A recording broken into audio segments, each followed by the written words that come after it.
Riding down a YouTube channel, it's the riding down a YouTube channel, it's the riding down a YouTube channel, it's the riding down a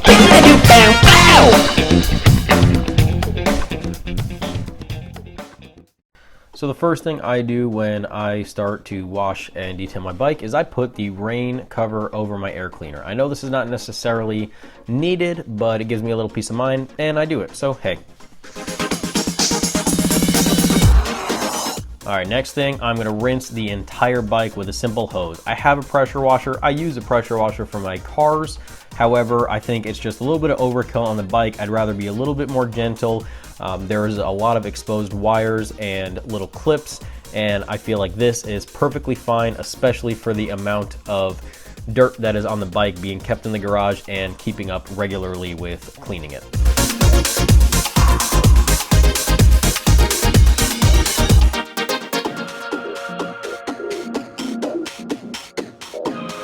So for soap, you want a pH balanced soap such as this Mr. Pink from Chemical Guys or their Snow Foam. Something that's pH balanced is going to ensure that your wax or your sealant is not going to be stripped off of your vehicle. If you get a high acidity cleaner such as Vehicle and Boat, the Purple Power, they sell at Walmart, that's going to strip all your wash and wax off of it.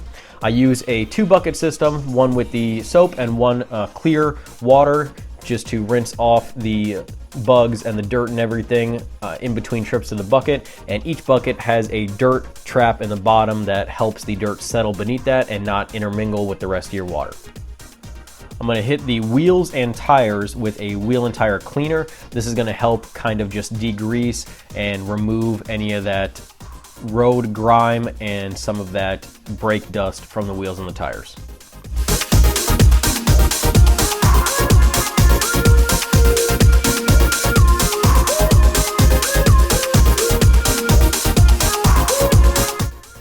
After I let it sit for a little bit, I'm gonna rinse it off, and now it's time to wash the whole bike.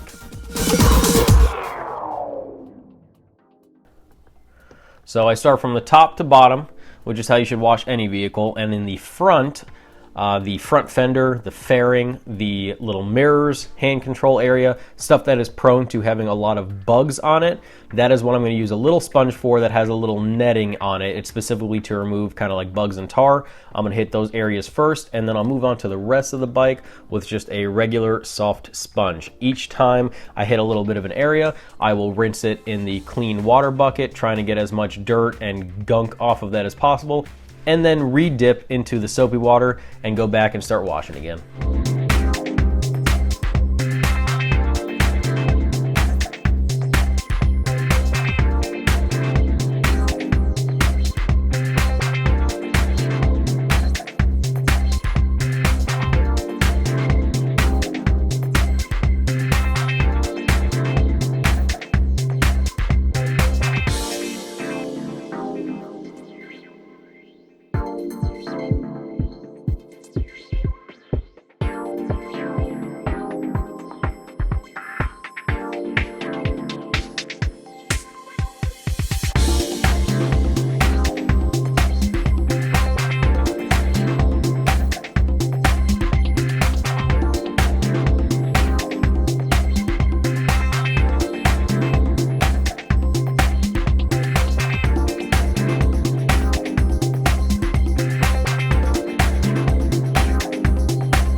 After I've rinsed the entire bike off, I'm going to start drying it with a leaf blower. I know this is not something everybody does, but it's very easy to do. I already have an electric leaf blower, so it's not like I have to deal with starting a gas one or having it be that heavy or anything like that. So I'll take most of the water off with the leaf blower, and then small little cranny spots of it and spots that are trying to start to get those water spots, I will hit with the microfiber drying towel.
All right, so once it's completely dry, I'll bring it back inside in the shade, let it cool off, ample time. I don't want to apply this when it's very hot on the metals or the fairings.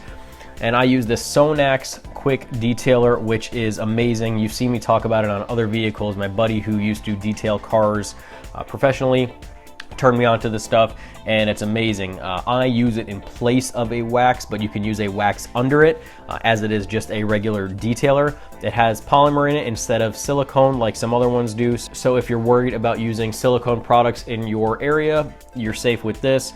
And the weirder part about this specifically is that it doesn't feel incredibly slippery like some of the cheaper silicone products, but it feels, not rough, but it feels like it catches on the microfiber towels, but it reflects water very well. It beads up, it lasts a long time in between washes. I do this every time I wash it, but you could probably get a solid 4 to 5 months in a garage kept bike regularly washing it at least once a month, and this stuff's really not gonna come off.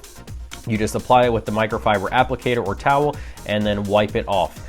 And it is very, very good. As you can see, just with one pass of that Sonax and no wax underneath it, everything is looking really shiny. I'll let you guys know in future video, probably in the next couple months, do a minor paint correction on this bike with some stuff that my buddy gave me also. And that's gonna help take out all these small little scratches and kind of swirl marks that were unfortunately on the bike at the time of my purchase from the dealership.